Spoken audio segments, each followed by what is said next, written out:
안녕하세요. 오늘도 7월 27일 수요예배 슬기로운 신앙생활 시간입니다. 함께 계속해서 은밀하게 하라라는 제목으로 함께 나누겠습니다. 마태복음 6장 1절에서 4절까지 말씀입니다. 사람에게 보이려고 그들 앞에서 너희의 의를 행하지 않도록 주의하라. 그리하지 아니하면 하늘에 계신 너희 아버지께 상을 받지 못하느니라. 그러므로 구제할 때에 외식하는 자가 사람에게서 영광을 받으려고 회당과 거리에서 하는 것 같이 너희 앞에 나팔을 불지 말라. 진실로 너희에게 이르노니 그들은 이미 자기 상을 이미 받았느니라. 너는 구제할 때에 오른손이 하는 것을 왼손이 모르게 하여 내 구제함을 은밀하게 하라. 은밀한 중에 보시는 너희 아버지께서 갚으시리라. 아멘. 우리 계속해서 예수님께서 산에서 하신 상상순의 내용으로 우리 나누고 있습니다. 마태복음 5장에서 7장까지는 예수님이 산상순이라고 하는 산에서 설교하시는 내용이 기록된 본문입니다. 이 산상설교의 주제는 한마디로 하나님의 나라입니다. 전쟁에서 이기는 다윗의 나라 말고요. 많은 부를 누렸던 솔로몬의 나라 말고요. 사람들은 이것들을 소망하지만 우리는 하나님이 다스리시며 하나님의 뜻이 이루어지는 하나님의 나라를 소망하는 자들입니다. 오늘도 계속해서 이 예수님의 설교를 함께 나누겠습니다. 관심병이라는 말이 있습니다. 이 관심병이란 말은 관심을 받고 싶어 하는 욕구가 지나치게 높은 이 병적인 상태를 말합니다. 이건 사람의 성향인 것 같아요. 어떤 사람은 관심 받는 걸 좋아하는 사람이 있고 어떤 사람은 관심 받는 걸 별로 좋아하지 않는 사람도 있습니다. 저도 사실 관심병이 조금 있다면 있는 것 같아요. 저도 뭔가 조용히 못 있습니다. 뭔가 존재감이 없다고 느껴지는 걸 가만히 참지 못합니다. 그렇게 따지면 저도 약간 관심병이 있는 거죠. 내가 잘하는 일이 있습니다. 내가 칭찬받을 만한 일을 했습니다. 그럼 어떨까요? 티를 내야죠. 관심병이 있으면 이렇게 티를 냅니다. 이 관심병은 또 열정이 있습니다. 자기 어필을 하기도 좋습니다. 이런 말을 들은 적이 있어요. 이런 말이 뭐냐면 관심병과 재능이 만나면 뭘까요? 관심병과 재능이 만나면 유명인이라고 합니다. 틀린 말은 아닌 것 같아요. 왜냐하면 자기 어필을 하니까 유명해지고 능동적으로 일을 할 수 있으니까 내 재능이 남에게 보여지기를 원하잖아요. 그러면 유명인이 되는 겁니다. 그럼 참 이 관심병이라는 게 좋게 작용하는 거죠. 내 재능을 유감없이 남들에게 보여주고 어필하고 하니까요. 그런데 이 관심병의 단점이 있습니다. 이 관심병의 단점이 여러분들은 뭐라고 생각하시나요? 제 생각엔 다른 거 없습니다. 이 관심병의 단점은 딱 하나입니다. 멋이 너무 없습니다. 멋이 없어요. 잘하는 거 알아요. 열심히 하는 것도 알겠어. 그러면 그냥 묵묵하게 하면 되는데 괜히 입을 열어서 괜히 티내면서 자기 멋을 깎아내립니다. 그렇지 않습니까?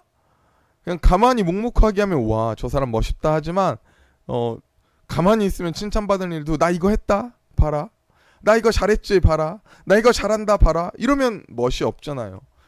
묵묵하게 아무 일 없다는 듯이 가만히 있으면 얼마나 멋있습니까? 이 관심병은 참 멋이 없습니다. 오늘 본문에 이 관심병자가 등장합니다. 오늘 본문의 관심병자는 바로 바리새인입니다.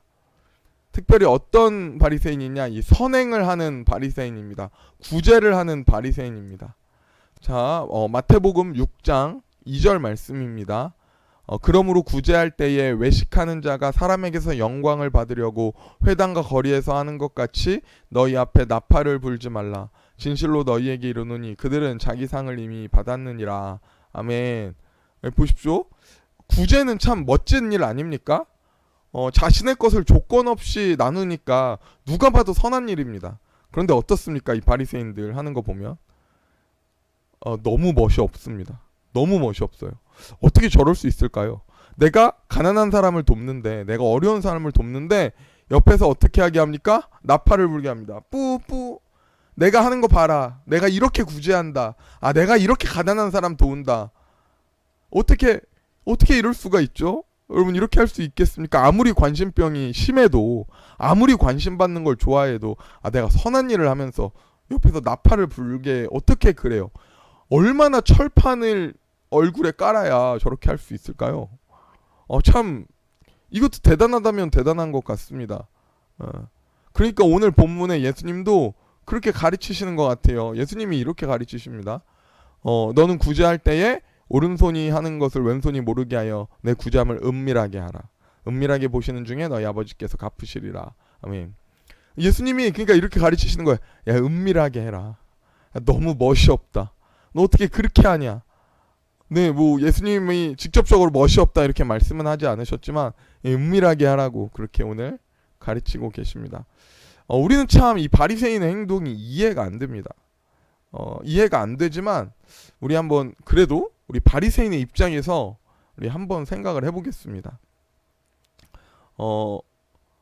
바리새인이 어떻게 하길래 이 어떤 마인드를 가졌길래 어떤 생각이길래 어떤 삶의 태도로 살길래 내가 가난한 사람을 도우면서 구제하면서 내 것을 내어주면서 옆에서 나팔을 불며 막 자랑하면서 그렇게 할 수 있을까요? 일단 바리새인들은 보여주기를 좋아하는 외식하는 사람들입니다. 남에게 보여주기를 일단 좋아하는 사람들이에요. 그건 분명합니다. 그리고 또 그들은 선민의식이 있고요. 우월의식이 있습니다. 그러니까 내가 도와주는 저 사람은 저 아랫사람이야. 저 가난한 사람들은 내 도움이 필요한 사람이지. 이런 우월의식 그리고 선민의식이 있는 것 같습니다. 그리고 이걸 알 수 있죠. 나 스스로를 의롭게 여기는 사람입니다. 그러니까 내가 선한 일 할 때 옆에서 자랑할 수 있도록 나팔을 불게 시키고 거리에 나가서 회당에 나가서 그렇게 하는 겁니다. 여러분 어떻습니까? 의롭다라는 건 어떤 의미죠? 의롭다라는 건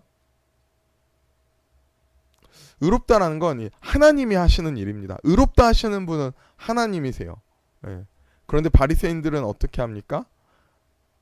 내가 나에게 의롭다고 합니다. 이 의롭다 하시는 건 하나님의 평가고 하나님의 선언이어야 하는데 바리새인들은 내가 나를 의롭다고 하는 거예요. 그런데 여러분, 은밀하게 하는 것은 어떤 것입니까? 이 은밀하게 하는 것은요, 온전히 하나님 앞에서 평가받는 겁니다. 내가 나를 평가하는 게 아니라, 내가 나를 의롭다 하는 게 아니라 하나님 앞에서 내가 평가받는 게 은밀하게 하는 행동이에요. 오늘 본문 2절에 말하잖아요. 그들은 자기 상을 이미 받았다고 합니다. 다른 사람에게 칭찬받고 다른 사람들에게 보이고 내 의로움을 다른 사람에게 보였으니 이미 자기 상을 받았다고 합니다. 그런데 하나님 앞에서 하는 자들은 하나님의 상을 기다려야 하는 거죠. 하나님의 평가, 하나님의 상급을 바라고 하는 자들입니다. 은밀하게 하는 자들은 또한 나의 자랑이 아니라 하나님의 선언을 바라는 자들입니다. 바리새인들의 목적을 우리가 생각해 볼 필요가 있습니다. 바리새인들의 목적이 뭘까요? 이 구제를 하는 데 있어서 사실 구제의 목적은 도움입니다. 누군가에게 베풀어서 도움을 주는 거잖아요. 그런데 바리새인들의 목적은 무엇입니까? 바리새인들의 목적은 인정받는 겁니다. 박수 받는 겁니다. 바리새인의 목적은 자랑입니다. 이게 바리새인들의 이 구제의 동기 자체가 선하지 않습니다. 이 동기 자체가 잘못됐습니다. 그들의 의도 자체가 구제할 마음이 그들은 없는 자들이에요. 그들은 누군가를 사랑할 마음이 없는 자들이에요. 누군가에게 도움이 되고자 하는 마음도 없어요. 그들은 그냥 내 자랑, 내가 인정받는 것, 내 의로움을 보이는 것 뿐입니다. 행함의 동기는 무엇이 되어야 할까요? 우리가 선행을 하는 동기는 무엇이 될까요? 우리의 헌신의 동기는 무엇이 되어야 할까요? 우리의 삶의 동기는 무엇이 되어야 할까요? 우리 고린도전서 10장 31절 말씀입니다. 그런즉 너희가 먹든지 마시든지 무엇을 하든지 다 하나님의 영광을 위하여 하라. 우리의 모든 행함의 동기입니다. 모든 행함의 동기는 하나님의 영광을 위해서 해야 하는 겁니다.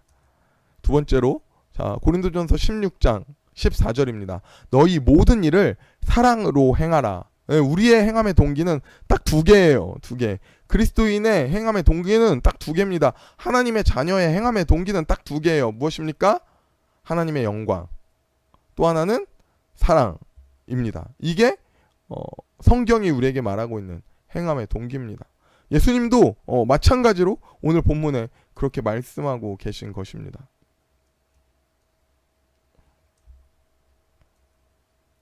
우리는 하나님 앞에서 행해야 합니다. 예.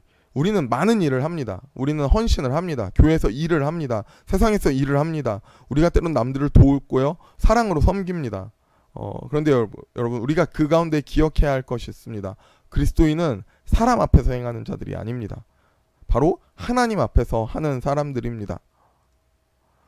믿음은 사람을 보는 게 믿음이 아닙니다. 하나님을 바라보는 게 믿음입니다.